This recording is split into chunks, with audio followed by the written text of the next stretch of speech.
Praise the lord. స్నేహితులారా, కొందరు విశ్వాసులు వారు వెళ్ళే సంఘం కొరకు కానివ్వండి, లేకపోతే ఆ మందిర నిర్మాణం లేక మందిరం కొరకు, లేదా ఆ చర్చి పాస్టర్ గారి కొరకు కానివ్వండి, ఏదైనా దైవ సంబంధమైన పనుల కొరకు కొంత కానుకగా ఇవ్వాలి అనే నిర్ణయం తీసుకుంటారు. కానీ ఇవ్వడానికి కొంచెం వెనుక ముందు అవుతారు. ఎందుకు అనంటే, నా దగ్గర ఉన్న మరి అమౌంట్ ఏదైతే ఉందో అది కొంతనే అవుతుంది కనుక కొంత బాగా అయిన తర్వాత, ఇప్పుడు కాకపోయినా నా పరిస్థితులు కొంత మంచిగా అయిన తర్వాత నేను కానుక ఇస్తాను. ఇప్పుడు ఈ కొద్ది కానుక ఎటు సరిపోకుండా ఉంటుంది కదా అని అలా వాళ్ళు ఆలోచించుకొని వేయకుండా ఆగిపోతారు. కానీ దేవుని బిడ్డలారా, అది సరి అయినది కాదు. నీ దగ్గర ఏ కొద్ది ఉన్నా నువ్వు ఏదైతే అనుకున్నావో అది ఇచ్చేయాల. దేవుని సన్నిధిలో నువ్వు ఏదైతే నిర్ణయం తీసుకున్నావో అది కొద్దిదైనా నువ్వు ఇవ్వడమే మంచిది.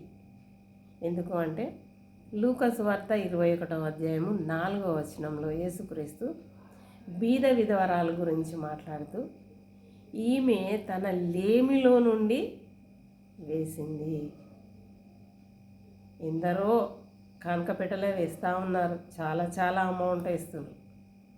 కానీ యేసుక్రీస్తు ఆ విధవరాలు వేసిన విధానాన్ని చూసి, మరి అందరికంటే ఈ విధవరాలే ఎక్కువ వేసింది, తన జీవనం అంతా కలిపి వేసింది అని మాట్లాడతాడు అక్కడ. కనుక దేవుని బిడ్డలారా, కొద్దిగానే ఉంది, ఇది ఎలా వేయాలి, మరి దీనికి దేవుడు సమ్మతిస్తాడో లేదో, అట్లా కొన్ని మరి తలంపులు మన హృదయంలో పెట్టుకొని మనం వేయవలసినది వేయకుండా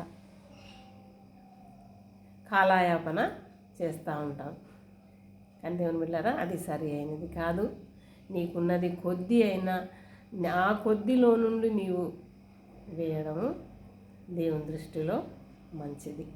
కాబట్టి అలా వేయడానికి సిద్ధపడదాం. ఏదైతే ఒప్పుకున్నావో ఆ ఒప్పుకున్న దాన్ని మరి దేవుని దృష్టికి తీసుకెళ్ళు.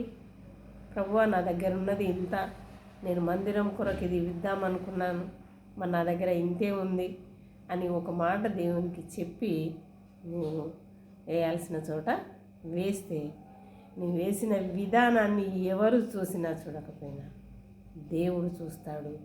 నీకు రావాల్సిన ఆశీర్వాదాలు నీకు పంపివ్వడం జరుగుతుంది. కాబట్టి దేవుని బిడ్డలారా, అయ్యో నా దగ్గర కొద్ది మాత్రం ఉంది, ఇది ఎలా వేయాలి అనే బాధలో ఉండకుండా ధైర్యంగా నువ్వు ఎక్కడైతే మొక్కుకున్నావో ఆ మొక్కును తీసుకెళ్ళి దేవుని సన్నిధిలో వేయాలి. మరి అటువంటి కృపలో దేవుడు మనల్ని అందరినీ నడిపించును గాక. ఆమేన్.